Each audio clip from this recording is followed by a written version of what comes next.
الحمد لله رب العالمين،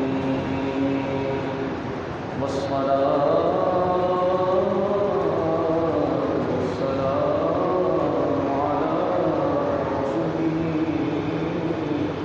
محمد وعلى آله وصحبه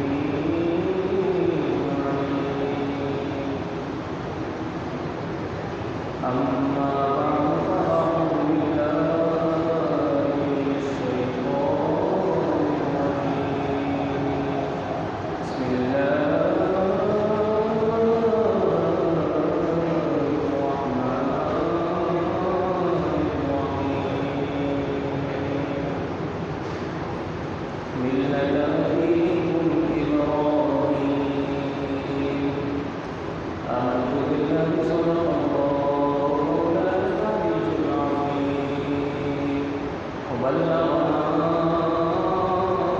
رسوله النبي الكريم الأمين المكين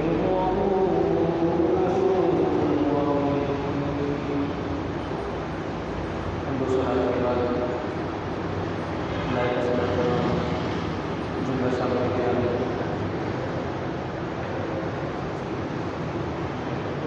گزشتہ دروس میں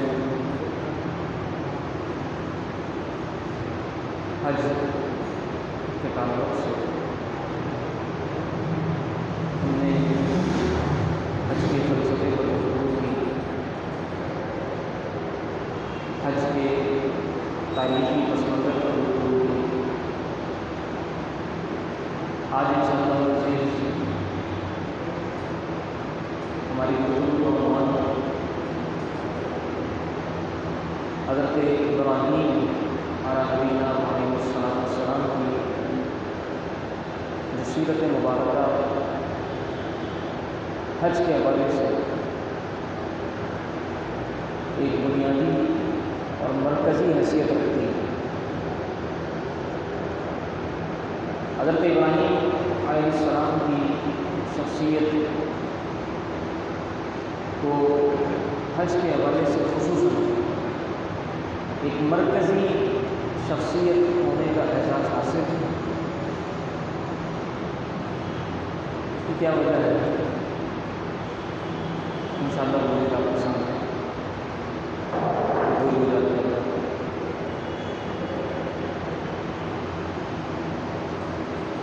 حضرت ابراہیم علیہ السلام سے پہلے کی جو تاریخ ہے، ہم نے عرض کیا تھا کہ حضرت ابراہیم علیہ السلام سے جو پہلے کا زمانہ ہے وہ زمانہ قبل تاریخ زمانہ کہلاتا ہے. قبل تاریخ دور، جسے انگریزی میں کہتے ہیں پری ہسٹورک ایرا، یعنی اس سے پہلے کی جو تاریخ ہے وہ محفوظ نہیں ہے. اس سے پہلے کی تاریخ محفوظ نہیں. حضرت ابراہیم علیہ السلام کے دور سے لے کر اب تک کی جو تاریخ ہے وہ محفوظ ہے. اچھا، آپ سے پہلے کا جو زمانہ ہے حضرت آدم علیہ السلام سے لے کر حضرت ابراہیم علیہ السلام تک، یہ سارا زمانہ وہ ہے کہ جس کے اندر جو واقعات ہیں، حالات ہیں، وہ ہمیں کتابوں کے ذریعے سے، یعنی آسمانی کتابوں کے ذریعے سے یا وحی کے ذریعے سے معلوم ہوتے ہیں. چند ایک چیزیں موجود و محفوظ ہو، ورنہ جس طرح ایک کوئی تاریخ مرتب کی جاتی ہے، محفوظ کی جاتی ہے، ایسا حضرت ابراہیم علیہ السلام سے پہلے کے دور میں نہیں. اچھا، کم و بیش کوئی 4,500 سال قبل آپ کی جو تاریخ ہے وہ محفوظ ہے، اور اس سے پہلے کا جو اچھا، آسمانی کتابوں سے ان کے بارے میں جو معلوم ہوتا ہے، لیکن آسمانی کتابوں میں جو توریت ہے، انجیل ہے، ان کا حال سب کو معلوم ہے۔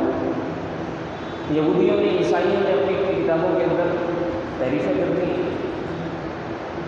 ہر قبیلے نے، ہر گروہ نے اپنی اپنی کتابیں بنا لی اور اپنے اپنے حساب سے آیات کی انہوں نے تعویل اور تشریح کی۔ اصل کتاب تو وہی تھی۔ اصل میں وہ یہ کہتے ہیں کہ ایک شریعت تو وہ تھی کہ جو حضرت موسیٰ علیہ السلام کو جو دی گئی، وہ ریٹن فارم ہے، تحریری جو آپ کی توریت ہے، ٹھیک۔ اور ایک کہتے ہیں کہ اس کے پیچھے اس کی تشریح ہے، یعنی لکھا ہوا بظاہر کچھ نظر آ رہا ہے، لیکن وہ کہیں گے اس کی تشریح یہ نہیں مل گئی ہے۔ تو ہر ایک گروہ نے اپنے اپنے حساب سے اس کی تشریح کر دی۔ اچھا، تشریح ایسی کی کہ اصل کتاب کے جو احکام تھے وہ بھی سارے غلط غلط ہو گئے۔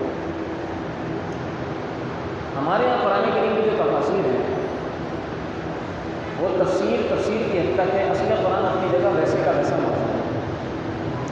یعنی کہ قرآن کے اندر تحریر ہو گئی، قرآن کے اندر تحریر نہیں سکتی، باہر کیا ہے۔ تو اس لیے جب انہوں نے اتنا برا حال کر دیا تو اب ان کے اندر جو باتیں موجود ہیں، انجیل کے اندر، توریت کے اندر، ان کی باتوں پر منوان یقین کرنا یہ ویسے ہی بڑا مشکل تھا۔ لہٰذا ہمارے علماء نے یہ فرمایا کہ بائبل کی، توریت کی، انجیل کی ہم انہی باتوں کو مانیں گے، انہی باتوں پر ایمان رکھیں گے جو قرآن و سنت کے مطابق ہوں گی۔ جو قرآن و سنت سے متصادم ہوں گی ان کو ہم چھوڑ دیں گے، یہ اصول ہے۔ اور پھر اس طرح جاننے کی ضرورت ہی کیوں؟ ہمارے پاس قرآن و سنت جو موجود ہے وہ مکمل ہے، وہ بہت ہے، وہ مکمل ہے۔ حضرت ابراہیم علیہ السلام کی جو سیرت ہے وہ کئی حوالوں سے مرکزی حیثیت رکھتی ہے۔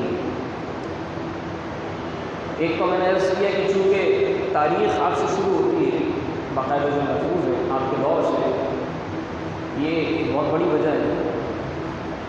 اچھا، پھر اس کے علاوہ آپ جو ہے وہ ابو الانبیاء بھی ہیں۔ آپ کے ایک صاحبزادے ہیں حضرت اسحاق علیہ السلام۔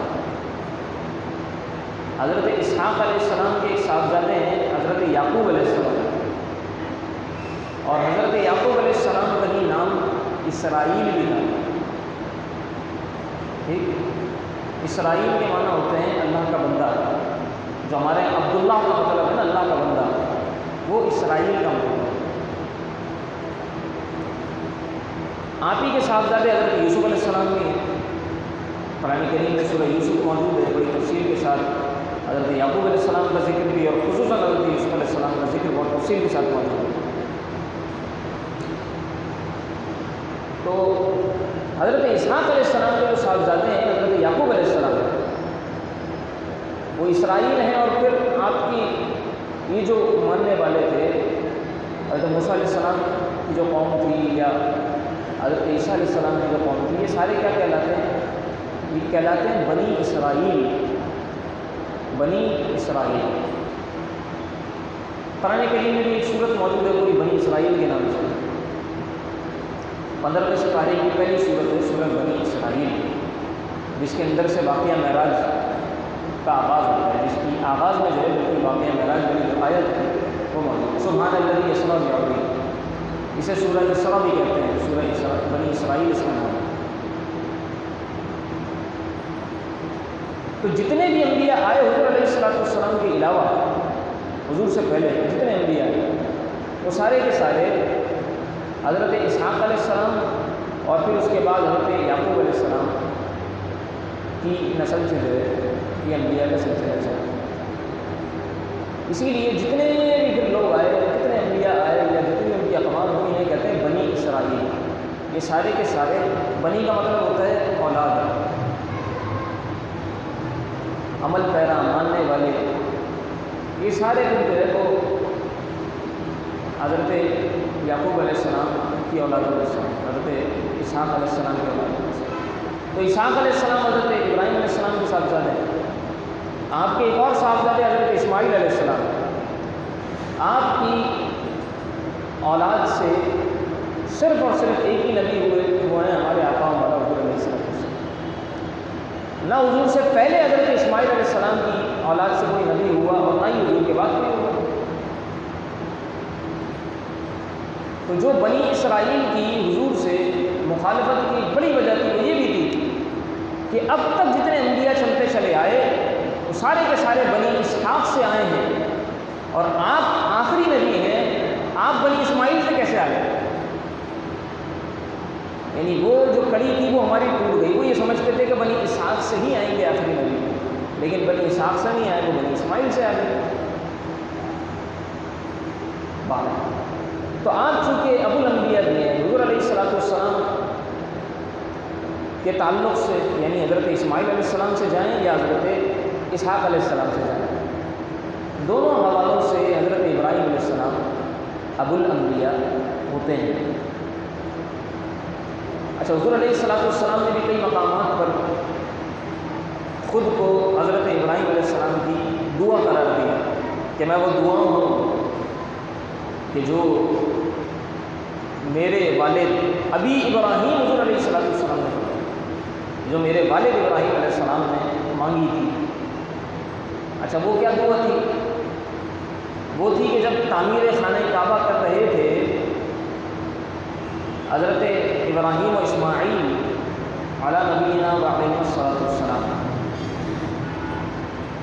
قرآن کریم کہتا ہے وَإِذْ يَرْفَعُ إِبْرَاهِيمُ الْقَوَاعِدَ مِنَ الْبَيْتِ وَإِسْمَاعِيلُ، جب خانہ کعبہ کی بنیادیں یہ ابراہیم و اسماعیل اٹھا رہے تھے تو ساتھ ساتھ یہ بھی کہہ رہے تھے ربنا تقبل منا انک انت السمیع العلیم، اے اللہ ہماری جانب سے قبول فرما لے، بے شک تو سننے والا ہے، جاننے والا ہے۔ اور پھر آگے چل کر گئے وہ کئی دعائیں ہیں، ان میں سے پھر ایک دعا وہ یہ کی گئی کہ ربنا وابعث فیہم رسولا منہم، اے اللہ ان کے اندر انہی میں سے ایک نبی مبعوث فرما دے، یعنی عرب میں سے ایک نبی پھر مبعوث فرما دے، یہیں پر مکہ میں جن کی ولادت ہو، مکہ میں جو تشریف لائیں، جن کی بعثت ہو۔ تو اس لیے حضور علیہ السلام فرماتے ہیں کہ میں اپنے والد حضرت ابراہیم علیہ السلام کی دعا ہوں۔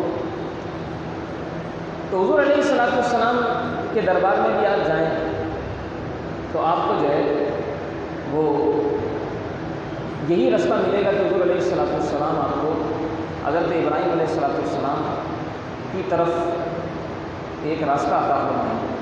اچھا، قرآن کریم کے اندر دو ہی ہستیاں ایسی ہیں کہ جن کی شخصیت کو کامل نمونہ قرار دیا گیا ہے، ایک حضور علیہ السلام اور ایک حضرت ابراہیم علیہ السلام۔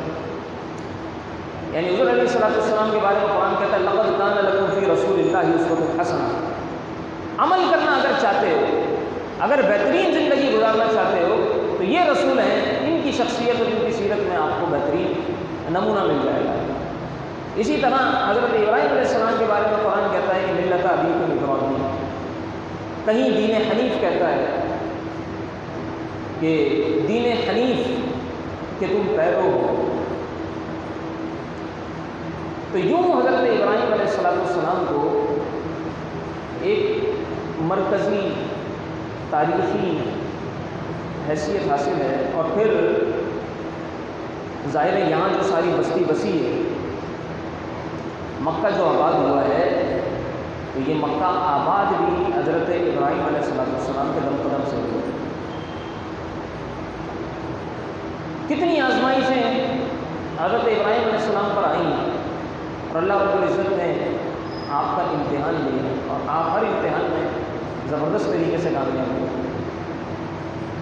یہ کتنا بڑا امتحان تھا کہ آپ کو فرمایا کہ آپ اپنی بیوی کو اور اپنے بچے کو لے کر جائیں، اور جسے قرآن کریم نے وادی غیر ذی زرع قرار دیا، ربنا انی اسکنت من ذریتی بواد غیر ذی زرع عند بیتک المحرم، اے اللہ تو نے فرمایا ہے میں تیرے کہے پر اپنے ان گھر والوں کو اس وادی میں چھوڑ کر جا رہا ہوں جہاں نہ کوئی کھیتی ہے، نہ زندگی گزارنے کے وسائل ہیں، کچھ بھی نہیں ہے، بس تو نے کہہ دیا میں چھوڑ کر جا رہا ہوں۔ ہم سے اگر کوئی کہے کہ کسی ریگستان میں اپنے بیوی بچوں کو چھوڑ کر آ جاؤ،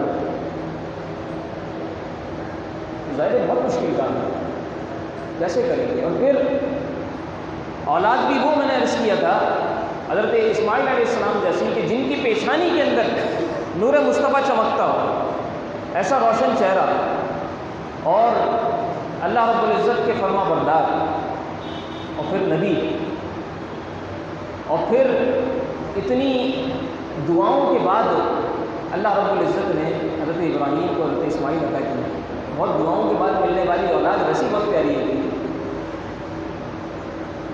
بس فرمایا اور آپ جو ہے وہ حضرت بی بی حاجرہ کو اور حضرت اسماعیل علیہ السلام کو وہاں لق و دق صحرا کے اندر مکہ کے چھوڑ کر آ گئے،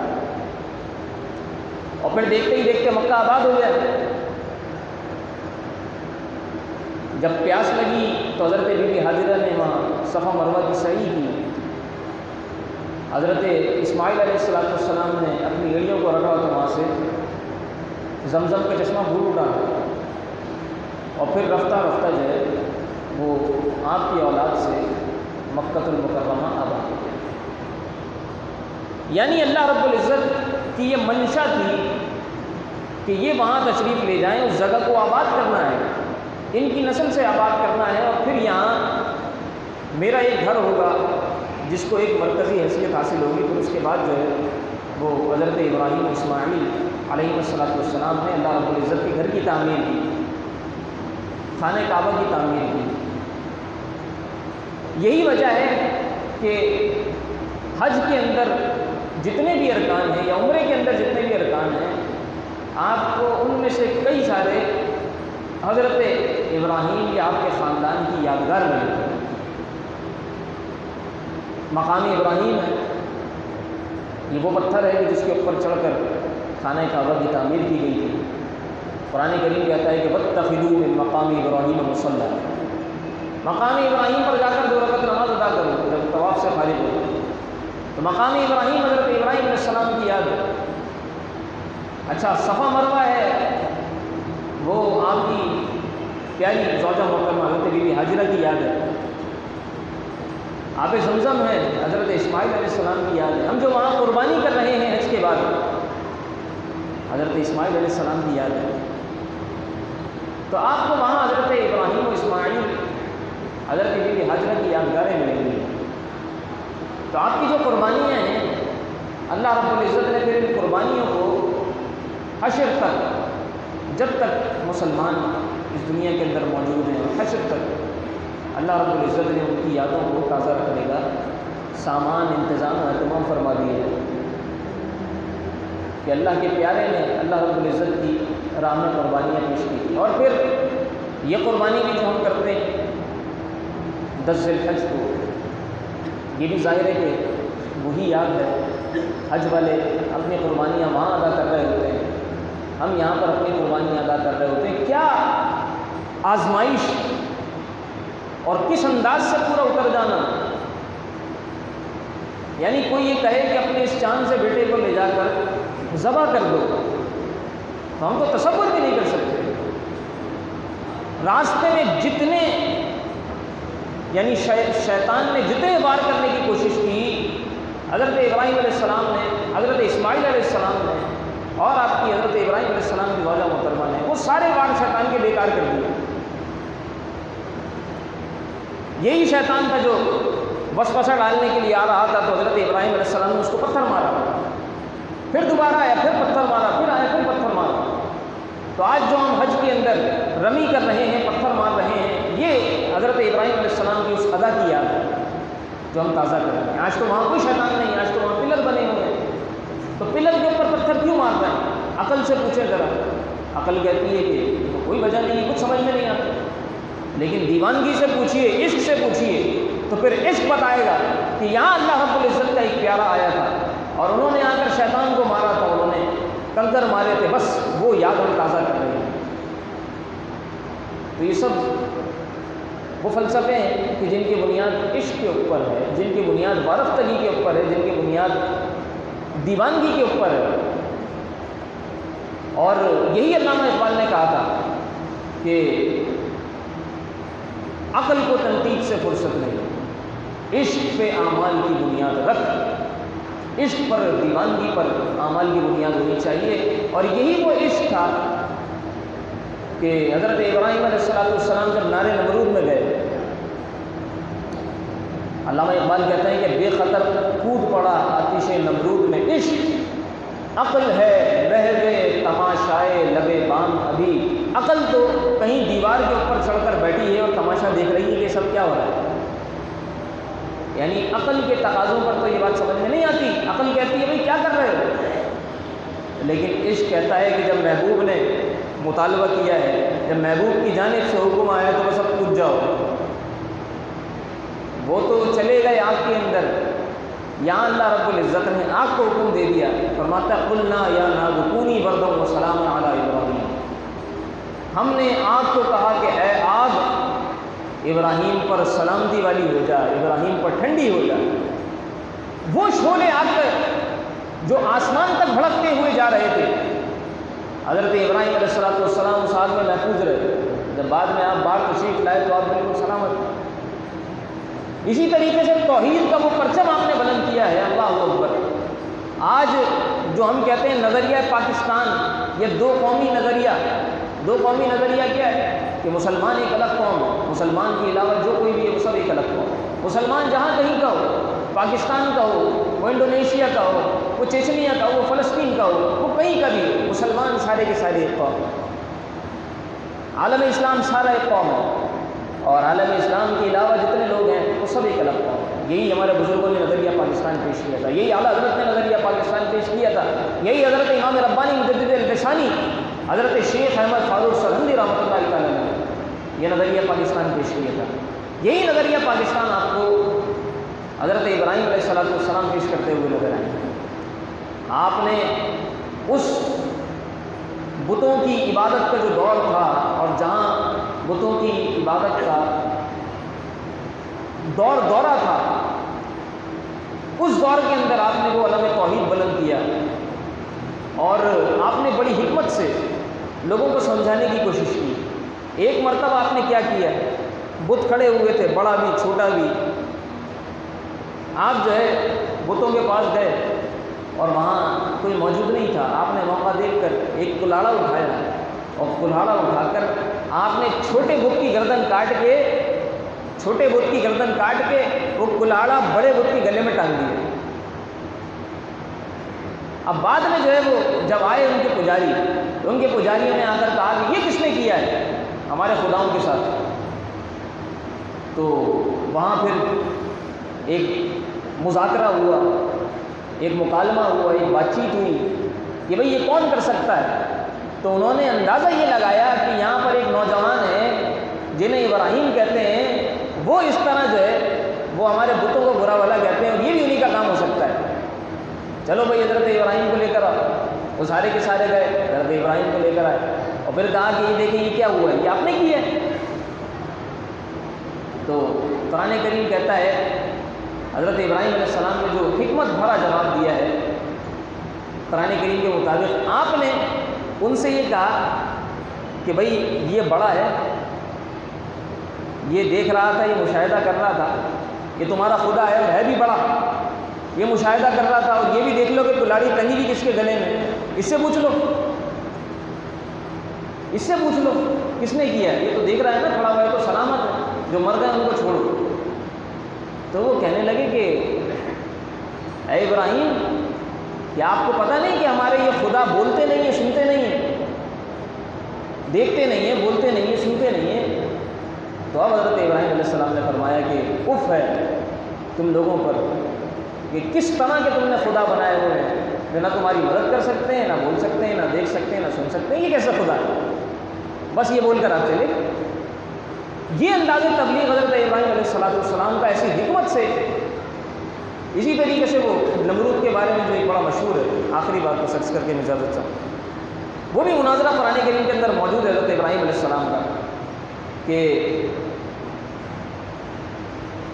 وہ جو سورج اور چاند کے بارے میں، سورج کے بارے میں جو ہوا تھا، حضرت ابراہیم علیہ السلام سے اس نے پوچھا کہ تمہارا خدا کون ہے؟ تو وہ کہنے لگے حضرت ابراہیم علیہ السلام کہ میرا خدا وہ ہے جو زندہ بھی کرتا ہے اور موت بھی دیتا ہے۔ تو اس نے کہا کہ یہ تو کوئی بڑا کام ہی نہیں ہے، یہ تو کوئی مشکل کام نہیں ہے۔ اس نے 2 قیدیوں کو بلایا، ایک کو سزائے موت ہو چکی تھی، ایک کو آزادی کا پروانہ جاری کر دیا گیا تھا۔ جس کو آزادی کا پروانہ مل گیا تو اس کو مار دیا، اور جس کو سزائے موت ہو گئی تھی اس کو آزاد کر دی۔ کہا کہ یہ تو میں بھی کر سکتا ہوں، جس کو موت کی سزا ہو گئی تھی اس کو آزاد کر دی، اور جس کو آزادی کا پروانہ مل گیا تو اس کو مار دی۔ آپ نے فرمایا اچھا؟ آپ نے فرمایا اب اگلی بات سن، یعنی اب اس طریقے سے تو یہاں پر دغا بازی کر رہا ہے، اب سن اگلی بات۔ آپ نے فرمایا کہ میرا خدا وہ ہے جو سورج کو مشرق سے نکالتا ہے، جو سورج کو مشرق سے نکالتا ہے، اگر تو خدا ہے تو ایک مرتبہ اسے مغرب سے نکال کر دکھا دے۔ فَأْتِ بِهَا مِنَ الْمَغْرِبِ فَبُهِتَ الَّذِي كَفَرَ، قرآن کہتا ہے کہ جب یہ بات سنی ہے تو پھر اس وقت وہ کافر حیران ہو گیا، پریشان ہو گیا۔ تو یہ حضرت ابراہیم علیہ السلام کا جو انداز تبلیغ تھا، اور آپ کا جو ایک والہانہ آپ کی قربانیاں ہیں اور آپ کے جو جذبات ہیں قرآن کریم میں جا بجا ان کو بیان کیا ہے، اور دین اسلام میں حضرت ابراہیم علیہ السلام کی یاد، خصوصاً حج کے موقع پر حضرت ابراہیم علیہ السلام کی جو یادگار تھی ان کو تازہ کرنے کا اہتمام اور انتظام کیا گیا ہے۔ اللہ تبارک و تعالی ہم سب کو حضرت ابراہیم علیہ السلام جیسا والہانہ عشق عطا فرمائے۔ وما علیہ الا البلاغ۔